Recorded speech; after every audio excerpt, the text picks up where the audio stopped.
Welcome back, everybody, and thank you for joining us here once again on Instagram for another Waldorf Wine Wednesday. Hey, I'm Christian Laroche, sales manager for Waldorf Wine Group, and I'm so glad you could join us here on Instagram once again. Waldorf Wine Wednesday, as the name implies, this is something we started doing back in May of 2020. We do it every Wednesday. Technology permitting, circumstances permitting. But we started this up back in May of 2020. It was our way of pivoting online to bring some Waldorf Wine Group content to Instagram. And I'm very excited today. I was rummaging around in the tickle trunk just to see what we had going there, and I spied this, and I thought, this is a good one. I wouldn't mind doing it because it's something that we kind of have in the market right now. We'll explain that in a wee bit, but absolutely one of my favorite suppliers. Getting back to it, if those of you not familiar with us, Waldorf Wine Group, we're a small family-owned wine importing company here in British Columbia, established back in 1993 by Andy Waldorf, still firmly at the helm, still family-owned. We only import European wines, and we bring them into British Columbia and Alberta. And we run the gamut. Small family-owned estates, co-op cellars, class growth Bordeaux, famous Burgundy domains, high-end German Rieslings, Brunello de Montalcino, and in today's case, one of our absolute jewels in the crown, very, very, very traditional family estate in the Rioja Alta region. We're talking Rioja royalty. This is one of the producers that makes Rioja traditionalists weepy, and I kid you not. Let's check out what we're trying today. This is a fun one. We are back with Lopez de Heredia, Vina Tondonia Reserva, 2009. And as mentioned, family-owned, very, very, very famous winery, for good reason. This is what we call one of the ultimate examples in wine of oxidative winemaking, whites, reds, and even rosé wines. And we'll get into that in a wee bit. But we've been bringing these wines in for a number of years now. Bit of a backstory. I mean, it's still in the hands of the same family. The winery was started back in 1877 by Don Rafael Lopez de Heredia y Landeta. He was born actually in Chile to Basque parents. And he went back to Spain to go to school, dropped out, participated in a war, and ended up fleeing Spain. And if not mistaken, I believe he was taken prisoner and up in Bordeaux, I believe it was. He ended up working in the wine trade in Bayonne, and around about the time that phylloxera was wiping out the vineyards in Bordeaux. And from Bayonne, he made his way down to Rioja and set up shop in Haro, one of the first to do so. Not the oldest, but among some of the oldest bodegas established there. As mentioned, his operation officially started in 1877 and has grown since. Keep in mind that Rioja was, sending wine up to Bordeaux to help supplement the wines in the time of phylloxera itself. And Don Rafael started up Lopez de Heredia, as mentioned, in 1877. They make only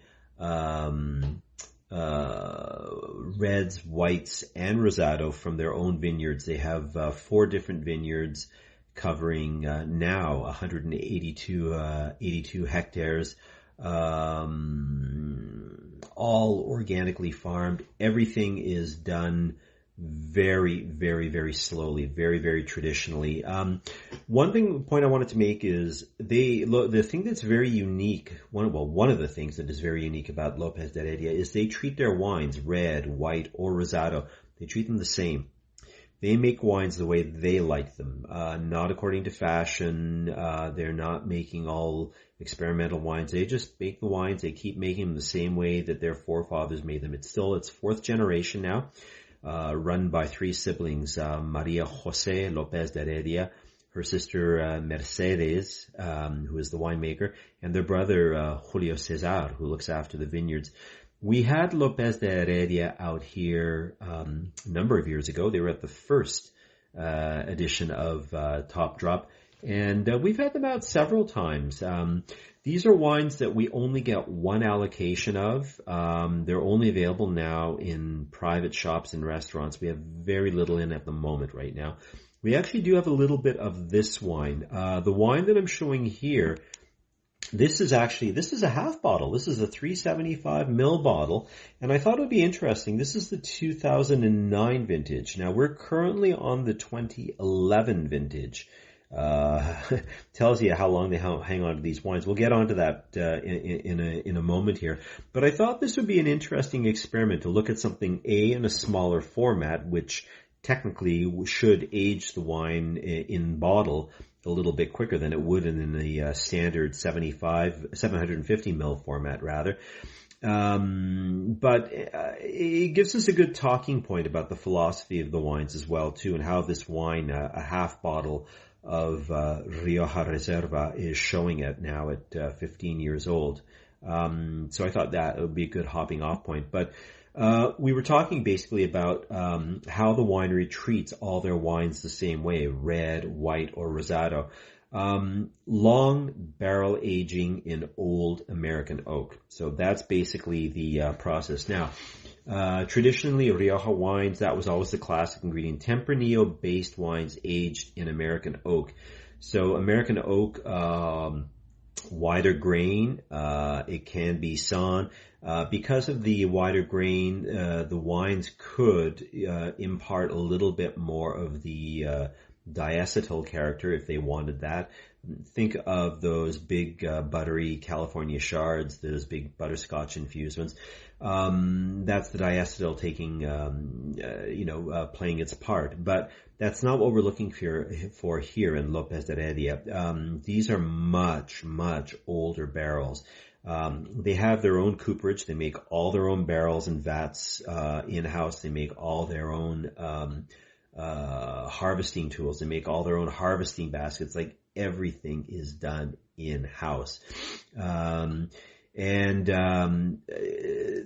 whole purpose is they're not looking to impart a strong oak influence on the wines. Yes, you will get a little bit of that, obviously, in the wine, because these wines spend a long time, relatively speaking, in barrel.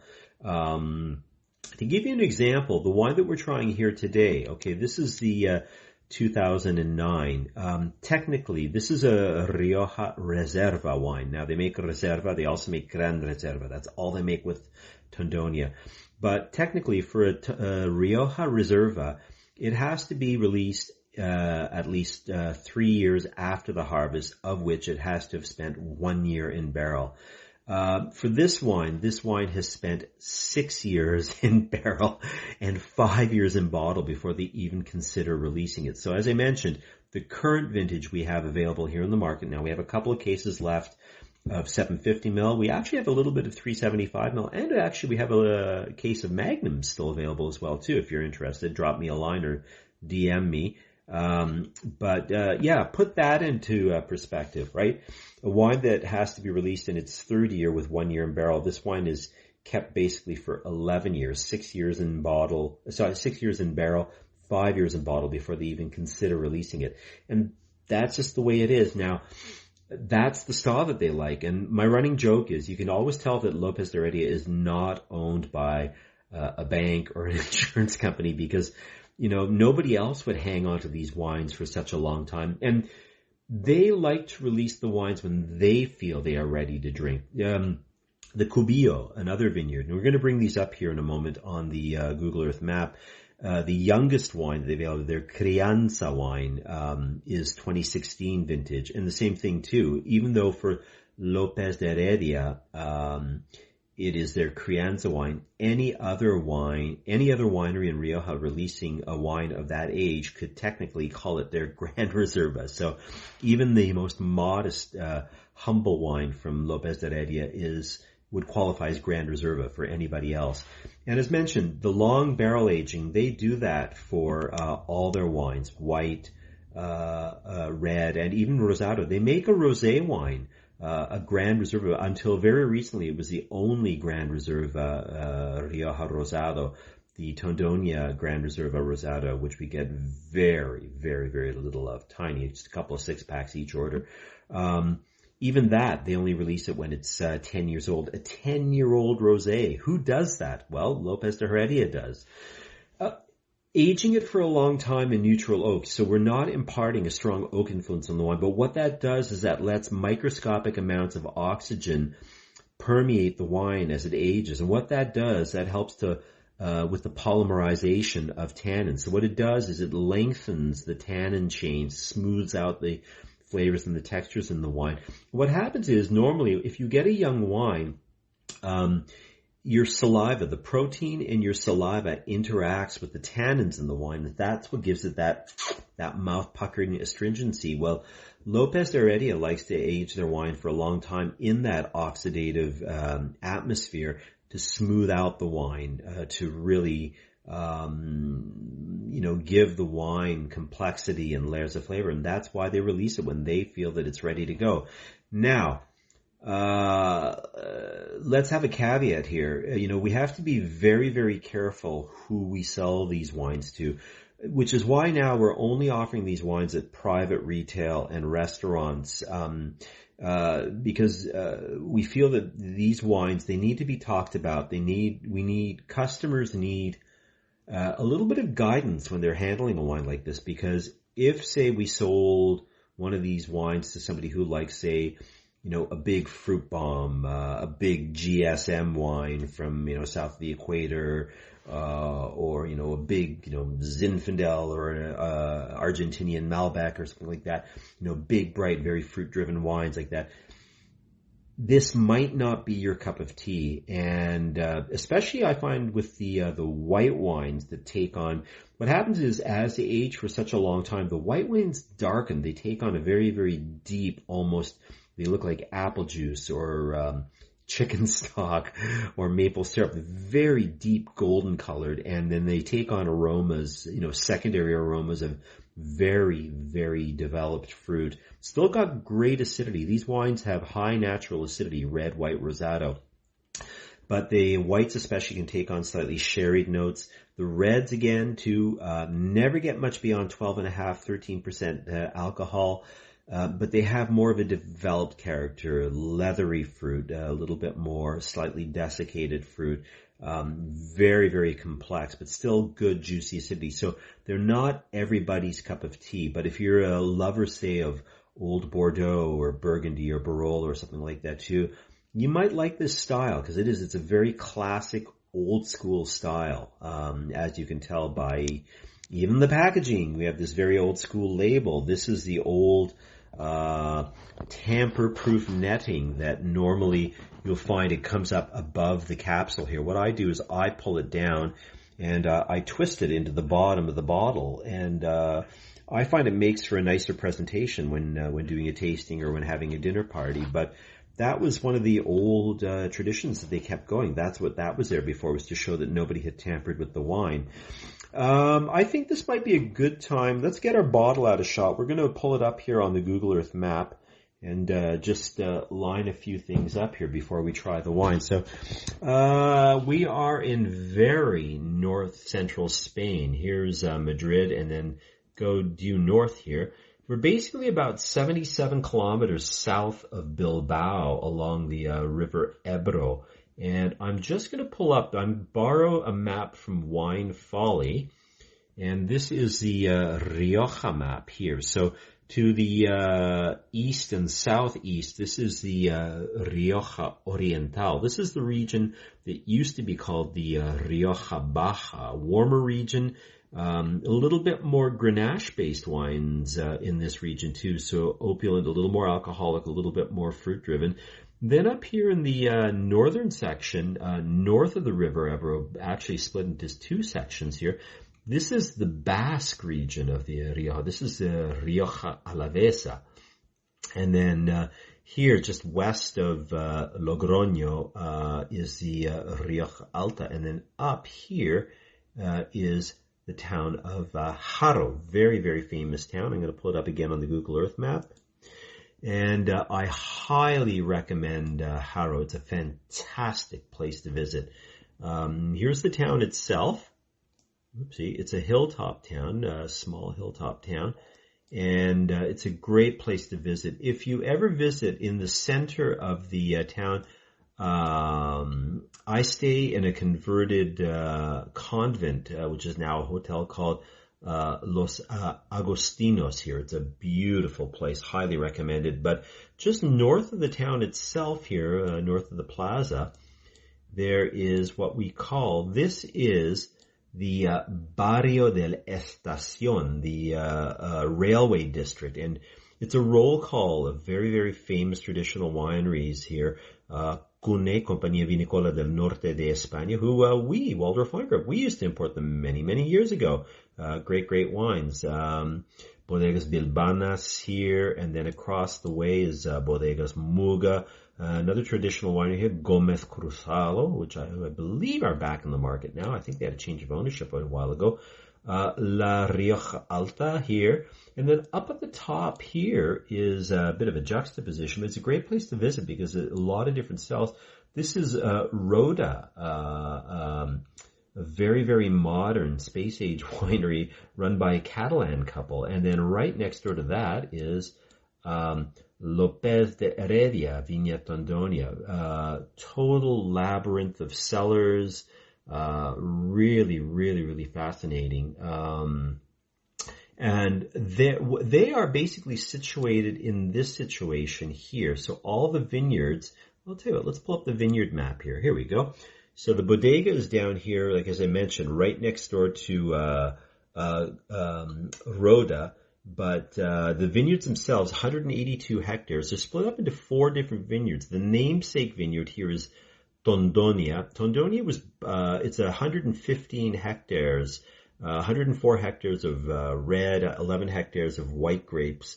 They purchased this from the clergy back in 1913 or so. So it's on the, it's about it sits on alluvial clay with a high proportion of limestone, probably between 300 and 400 meters above sea level. Very, very famous vineyard. Then just here on the northern bank, this is where they produce Vina Gravonia white. This is called the Zaconia vineyard at about 24 hectares. And then just west of that rather, is Cubillo, which is the namesake and for their youngest wine, their Crianza wine, which for any other winery would classify as Grand Reserva. And then just north of that is Bosconia, a 15-hectare vineyard. This is the red wine that comes in the burgundy-shaped bottle, which we bring into the market as well, too, each time we get an allocation. Fabulous, fabulous wines. I'm just going to pull up a shot here, if I may. There's Maria Jose herself, who we had here a few times in British Columbia, and behind her, that's the Tondonia vineyard. As I mentioned, mostly alluvial clay. I'm just going to scroll down, give you an idea. This is the very traditional Swiss towers and the red tiles on the roof. It's a very beautiful traditional winery. But what makes it extra special too is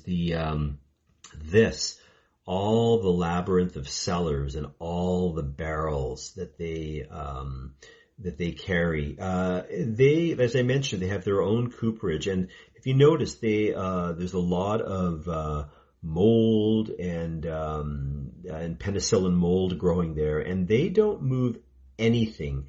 They keep a constant humidity level here, and these tunnels labyrinth of cellars go all the way out to the riverbanks. And as I mentioned, I'm just going to scroll down. Here's their tasting room. Gives you an idea. Really cool. Great place to visit. But, part of this, as I've mentioned it before, this whole atmosphere, high humidity, cobwebs, and what they do is they don't bother moving anything for change, for risk of changing the environment there. It's a very, very special environment there in the cellar. And I've often argued, we talk about terroir and wines as a reflection of where the wine comes from, where the grapes are grown, that whole microclimate there too. Well, extend that further into the cellar, that high humidity, those cobwebs, they allow the spiders to be there to eat anything that might be trying to worm its way into the cork. That all plays a part on, these long, aging wines in barrel, that they're absorbing that too. So to me, that's part of the terroir. To me, I feel that's part of the microbiome of the winery. It's a living organism. It's a living place that, the flavors and the textures are affected by where the wine is stored. Now, generally the wine is, as mentioned, it's stored. It's generally racked twice a year, and then it's, bottled, unfined, unfiltered. Everything is done by hand. There is, nothing mechanical going on there. Average vine age, 45 years old, all organic farming. Natural fermentations are done. If they want to cool down the cellar at all too, they just open the doors and let the breeze come in.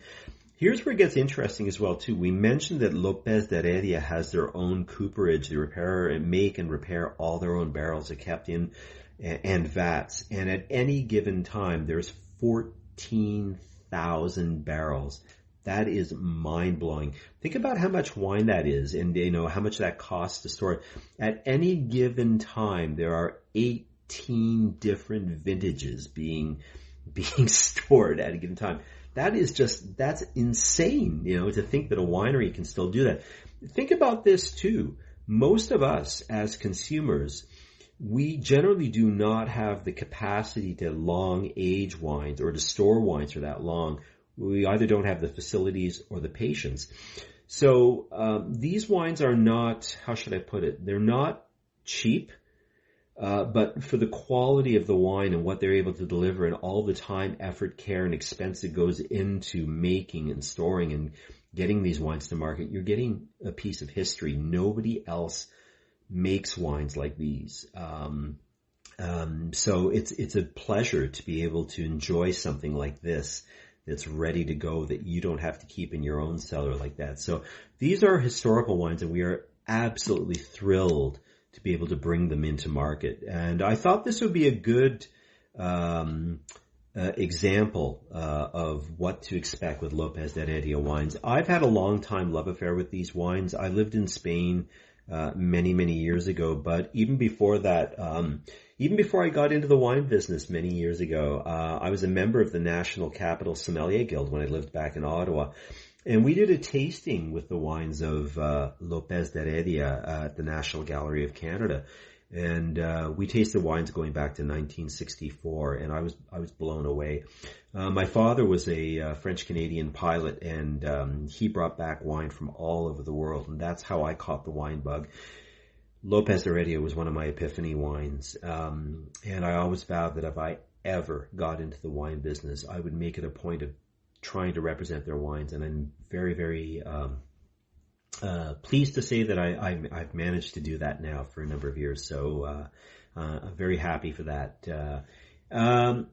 So I think this is a good time as any to maybe give the wine a try. As mentioned, we are trying the 2009 vintage Vina Tondonia Reserva.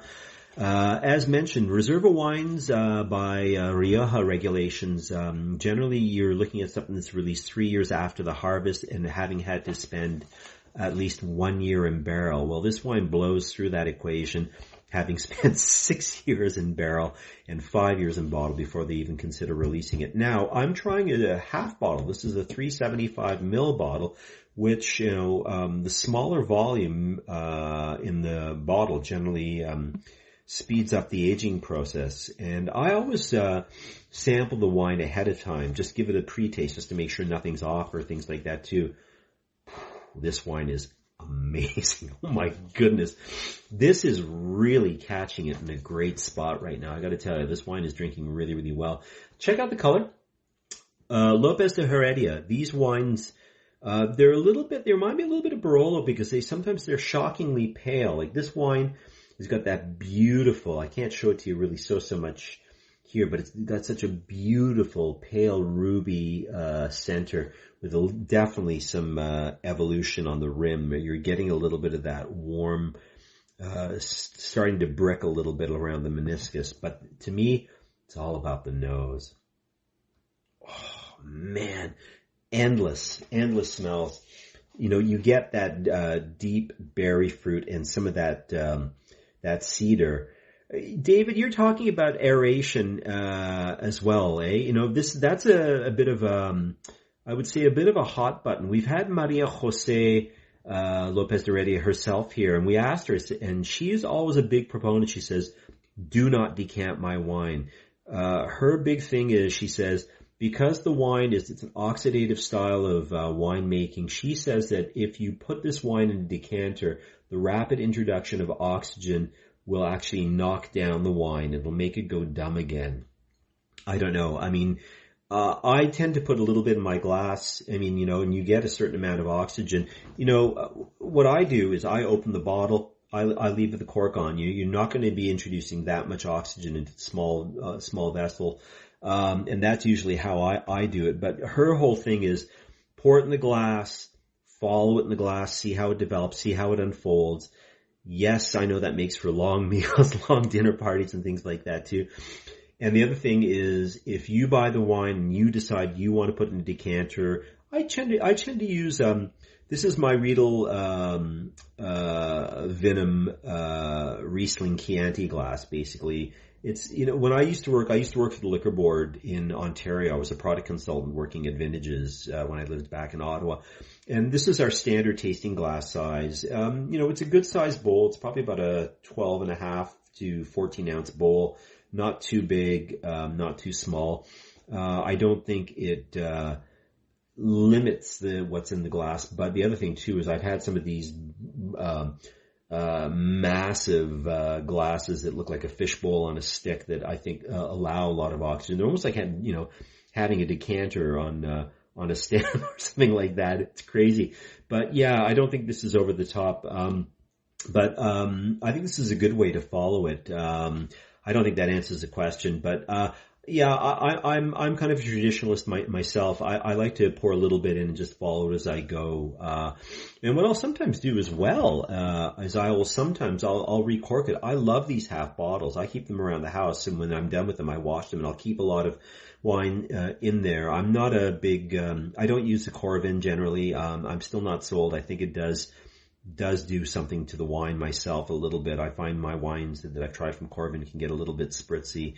And I know certain professional reviewers will not review. I believe Neil Martin from Venice does not actually review anything that's been drawn from Corvin as well too. So I go with that as well too. I like the small bottles, but what I'll do, what I was saying is I like to pour a little bit of my leftovers in a smaller vessel and then maybe try them the next day. And, Lopez de Heredia wines are great because they are long lasting. I find they actually stand up very, very well. The natural acidity, the oxidative winemaking, the like too. I find they hang around quite well, once they've been opened. But yeah, as I mentioned, that nose, that deep, that developed fruit, I get a lot of that red berry. I get a little bit of the espresso and smoke. Also, I always think of those, old books, leather sofas. I'm part Colombian. I'm half Colombian. My mom's from Colombia. And a lot of the bags and footwear, they're made and they're tanned, the leather, with a particular dye. And I find this really has that smell of it. The other thing, and I've mentioned this before, when I lived in Spain, I lived in Sevilla and in Andalusia, super, super hot area, a lot of construction going on at the time. And I never forget that a lot of people doing the construction left the bricks out, the red bricks out in the hot Andalusian sun, and they picked up this really high-toned, medicinal, almost like an iodine mercurochrome sort of note. I always get that in Lopez de Heredia Reds. Boy, this for me. It sure is a way to travel in your glass. The other thing, as I mentioned before too, as a teenager working in my parents' garden, we always put bags of peat moss out. I find a lot of the Lopez de Heredia Reds show a little bit of that earthy forest floor peat moss sort of notes going on too, but I love that too. There's so many layers of smells going on in this one. You can just really get lost in it. I love it. It's great expression of Tempranillo-based wine. Speaking of which, this is 75% Tempranillo, 15% Garnacho, and the remaining 10% Mazuelo, Graciano. 6 years in old American oak, 5 years in bottle before they even consider releasing it. Let's give it a sip and see what we've got.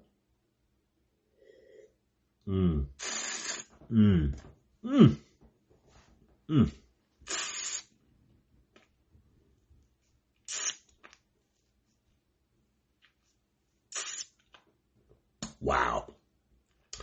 So supple, so juicy, really beautifully resolved tannins on there. Still got a little bit of a tug going on there too, but beautifully fresh too. Great natural acidity on that. I'm picking up those really beautiful cedary components going on there. Some really nice replays. That wine is sort of medium plus bodied. Again, only 13% alcohol. I love that. Low alcohol, full flavor. This is a very wiry, strong wine. 2009 was a warm vintage. Very, very warm vintage, but it kind of got saved by late August, early September rains as well too, that helped to refresh things, and I think to help to maintain the natural acidity. I have one more sip.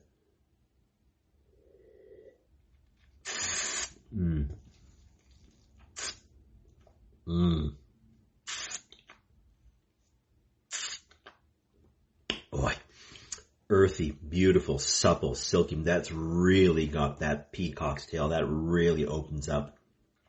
Wow, and so many replays on the finish. That's a long finish. I'm still tasting that. It just keeps going and going. That's a beautiful wine. And you know what? Even in the half bottle format, this is a 375 ml 2009 15-year-old half bottle. It's drinking beautifully. It's right in its wheelhouse now. But that wine, that would still last easily another, I'd say, 4 to 7 years, because the fruit is still very lively, very vibrant. You know, this wine is almost a meal in itself. I mean, it's definitely a contemplation wine, but if I had it, I wouldn't go crazy. I wouldn't go with anything super, super highly flavored. I keep it simple. Roast leg of lamb, rosemary, garlic, that sort of thing. Lamb albondigas, maybe just, you know, a bit of older manchego cheese or something like that too. Keep it simple. We are trying the 2009 Lopez de Heredia Vina Tondonia Reserva in 375 ml format. Yeah.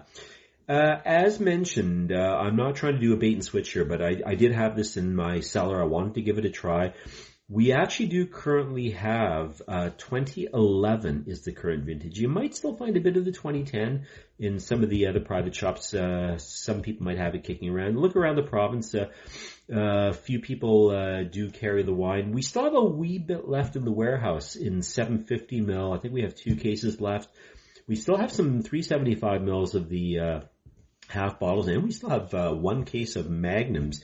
If you're interested in anything at all, drop me a line. You can reach me here on Instagram, or shoot me an email at christian@waldorfwine.com. And that's Christian with KHRISTIAN at waldorfwine.com. I'll hook you up with pricing and availability and SKUs if you're interested.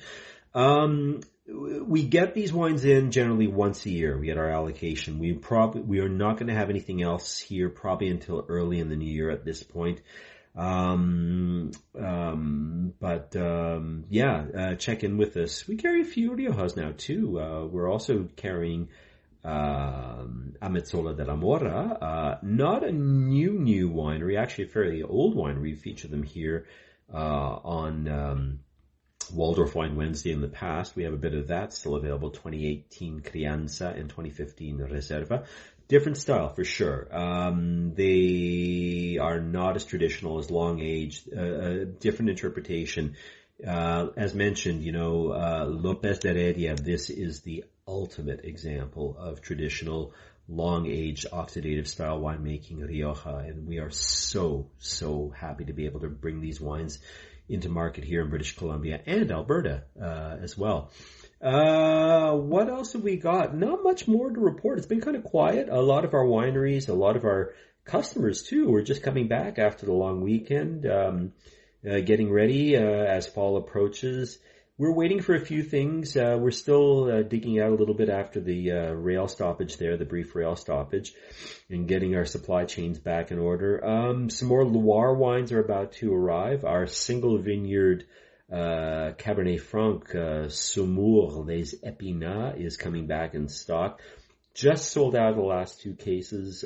Should have that back in. Some more Bordeaux wines about to arrive. What else have we got? We've got some great German wines from Donhoff and Fritz Haag about to arrive as well. A little bit more of our lovely Lily, our Baden Pinot Noir that was in the old Canadian Air Force hangar, the shelter building, from a couple in Baden, Shelter Winery. Really fun. That's going to be coming back into BCLDB. Great little Pinot Noir for the money, I do have to say. That's about, I guess, all we've got time for this week. I'm not sure what we're going to do next week. I'll have to dig through the tickle trunk once again. If you have not done so already, I do invite you to follow us on Instagram. We've got about 541 followers. We'd love to bump that up. That's about all we've got time for this week. Thank you once again for joining us. Really glad you could be here. Good to see you all. Thanks, David. Always great to see you. Thanks for your questions. And we'll see you again here soon. Take care. Bye for now.